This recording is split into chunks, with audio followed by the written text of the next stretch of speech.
انہیں قصہ غم جو لکھنے کو بیٹھے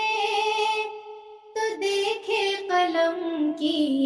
روانی میں آنسو، یہ انمول تارے یہ الفت کے موتی، انہیں ہم نے بھیجے نشانی میں آنسو، انہیں ہم کہانی سنانے نہ پائے، انہیں داغ دل کے دکھانے نہ پائے، یہ آنسو ہمارے بڑے کام آئے، زباں بن گئے بے زبانی میں آنسو، انہیں قصہ غم جو نہ سمجھو کہ آنسو ہے غم کی کہانی، یہ آنسو ہے الفت کی پہلی نشانی، مقدر کے کاتب کا کتنا کرم ہے کہ لکھے ہیں میری کہانی میں آنسو، یہ تارے یہ الفت کے موتی، انہیں ہم نے بھیجے نشانی میں آنسو، زمانے میں تقدیر سب کی جدا ہے، تجھے کچھ ملا ہے مجھے کچھ ملا ہے، ادھر ہے تیری زندگانی میں خوشیاں، ادھر ہے میری زندگانی میں آنسو، یہ انمول تارے یہ الفت کے موتی، انہیں ہم نے بھیجے نشانی میں آنسو، انہیں قصہ غم جو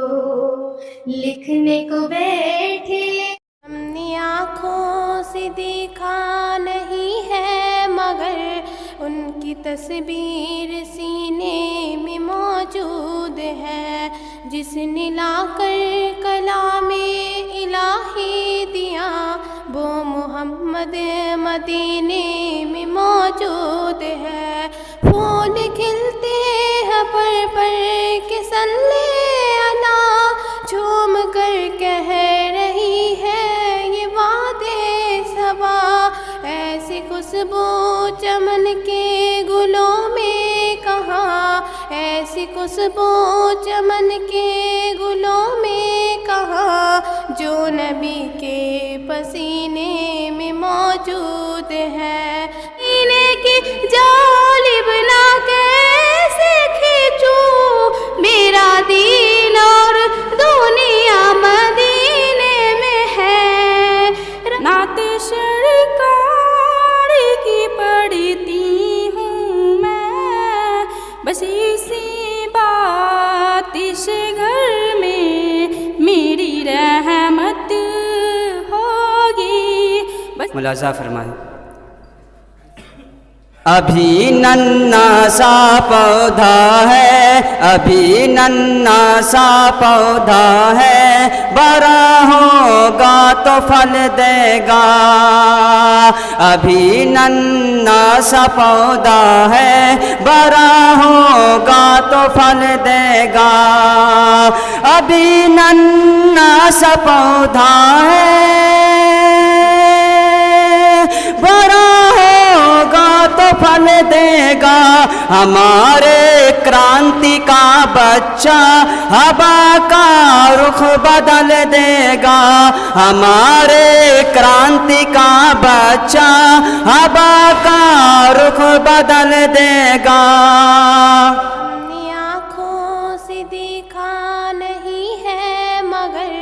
ان کی تصویر سینے میں موجود ہے، جس نے لا کر کلام الہی دیا وہ محمد مدینے موجود ہے، پھول کھلتے ہیں پر کے سلے انا، جھوم کر کہہ رہی ہے یہ وادے صبا، ایسی خوشبو چمن کے گلوں میں کہاں، ایسی خوشبو چمن کے گلوں میں کہاں، جو نبی کے پسینے میں موجود ہے۔ دیکھو ایک بات بتاتے ہیں کہ ایک سوئٹزرلینڈ کے منوویگیانک ہیں جین پیاجے صاحب، جنہوں نے ایک سدھانت دیے جو کشوراوستھا ہوتا ہے، 11 سے لے کے 15 پلس ہے، 11 سے پلس ہے۔ انہوں نے کہا کہ اگر بچے کو سیکھنا ہے تو بچے کو سکریہ رہنا پڑے گا، ایکٹیو رہنا پڑے گا، اور ٹیچر کو بھی پڑھانا ہے تو ٹیچر کو بھی کیسے رہنا پڑے گا؟ ایکٹیو رہنا پڑے گا۔ جب دونوں آدمی ایکٹیو رہیں گے تب بچے جو ہے نالج اچیو کر سکتے ہیں۔ تو ہم دیکھ رہے ہیں کہ اب سر آنے والے ہیں تو سر تو پہلے سے ایکٹیو ہیں، آپ لوگ ڈی ایکٹیو ہو رہے ہیں، نشکریہ نہیں ہونا ہے نا، سکریہ رہنا ہے۔ اگر آپ کو فیوچر میں کچھ کرنا ہے تو کیسے رہنا ہے؟ سکریہ رہنا ہے، اور جب سکریہ رہیں گے یعنی ایکٹیو رہیں گے تبھی آپ کوئی چیز حاصل کر سکتے ہیں۔ ٹھیک ہے، ایکٹیو رہیے۔ کافی خوشی ہو رہی ہے کہ ایک لمبے عرصوں سے جس ککشائیں کی آغاز کے لیے تمام بچے اور شکشک گن انتظار کر رہے تھے، انتظار کی گھڑیوں کو دیکھ رہے تھے، آج وہ لمحہ آ چکا ہے۔ شاید آج سے ہی یہ ککشائیں پرارمبھ ہونے والی تھی، لیکن اس ککشا کی پرارمبھ کے لیے ایک چھوٹی سی جو ہے خوشی کے موقع پر ایک چھوٹا سا پروگرام رکھا گیا ہے۔ بہت ہی اس پروگرام کو میں نے دیکھا، بڑی دل کے گہرائی سے میں نے سنا، بہت ہی دل کو چھو گیا۔ یہ سب دن یاد ہی رہ جاتی ہے۔ ہم چاہیں گے کہ اس طرح کی ککشائیں پرتی ورس ہوتی رہے، کیونکہ پچھلے سال، اس سے پچھلے سال، اس سے پچھلے سال کی ککشائیں کے بارے میں سنا۔ میں جناب حشمت سر سے نہیں، جناب نعمت سر سے نہیں، ان سے نہیں میں پوچھا، میں نے بچوں سے پوچھا، جو بچے پڑھ کے یہاں سے نکلے ہیں، پڑھ کے یہاں سے کامیابی پراپت کی ہے، ان بچوں سے میں ویو لیا۔ ان ککشا کے بارے میں کافی گہرائی میں نے جانکاری لی، تو ہمیں پتہ چلا، واستوکتا پتہ چلا کہ واقعی میں اس کلاس میں پڑھائی نہیں سکھائی جاتی ہے۔ تو سوابھاوک ہے کہ جہاں آپ کو سیکھنے کو مل رہا ہے وہاں پیدل چل کر نہیں، آپ دوڑ کے جائیے۔ لیکن یہ کمی ہے، اس طرح کی جاگرکتا ہمارے سماج میں، ہمارے پیرنٹس کو جو ہونی چاہیے لگن، وہ تھوڑی سی اس میں کمی ہے۔ انشاءاللہ ہم لوگ اس میں لگے ہوئے ہیں، بہت جلد ہی اس چیز میں اضافہ دیکھنے کو اور ملے گا۔ اس میں کوشش، محنت جو ہے ہم لوگوں کی طرف سے جاری ہے، انشاءاللہ دھیرے دھیرے یہ سفل ہو رہا ہے۔ ایجوکیشن کے پرتی جو جاگرکتا ہونی چاہیے پیرنٹس کو، بچے کو، وہ دھیرے دھیرے جاگرکتا ہو رہی ہے۔ کوئی بھی کام جو ہوتی ہے سلو ہوتی ہے، دھیرے دھیرے مند گتی سے ہوتی ہے۔ اور ایک بات پتہ ہے، میں اکثر میں بولا کرتا ہوں، کوئی بھی کام کرو تو دھیرے دھیرے کرو، اس میں پورنتا سفلتا ملتی ہے۔ جیسے ابھی یہ بچی نظم پڑھی، نعت پڑھی، منقبت پڑھی، قصیدہ پڑھی، بہت سارے بچے پڑھے، بچیاں پڑھی، نعت، منقبت، حمد، قصیدہ۔ یہ باتیں آپ حضرات گوش گزار کر لیجئے، ذہن نشی فرما لیجئے کہ یہ بچے جامعہ للبنات کے نہیں ہیں، یہ ایک اسکول کوچنگ کے بچے ہیں، اور اسکول کوچنگ کے بچوں کے اعتبار سے آپ ان کو ولیہ مانیے، ان کو نیک بزرگ مانیے، ان کے استاذوں کو آپ سلامی پیش کیجیے کہ اسکول اور کالج اور کوچنگ کے بچے اتنی شاندار لب و لہجہ میں صحابہ کرام کی مدح بیان کرتے ہیں۔